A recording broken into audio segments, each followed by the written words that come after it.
Our Verify team is tackling a growing debate over those mail-in ballots versus absentee ballots. Which is better? What's the difference between the two? Tonight, Jason Puckett takes a look.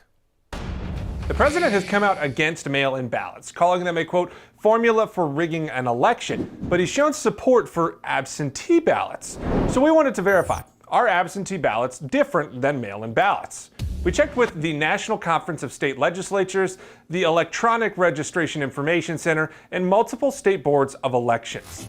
Now, according to the National Conference of State Legislatures, absentee ballots have to be requested. 29 states let any registered voter request one without a reason, but 16 states require you to have a specific reason why you can't cast your vote in person, like military service or business travel on election day. Then that request has to be approved in order for you to actually get your ballot. That leaves mail-in ballots, a small group of states that automatically send all registered voters a ballot, whether they request one or not. The NCSL calls these all-mail voting states, and these are the processes that the Trump administration has been challenging, like in Nevada right now. The Trump campaign is suing the state after they passed a bill that would automatically send ballots for the November general election to all registered voters.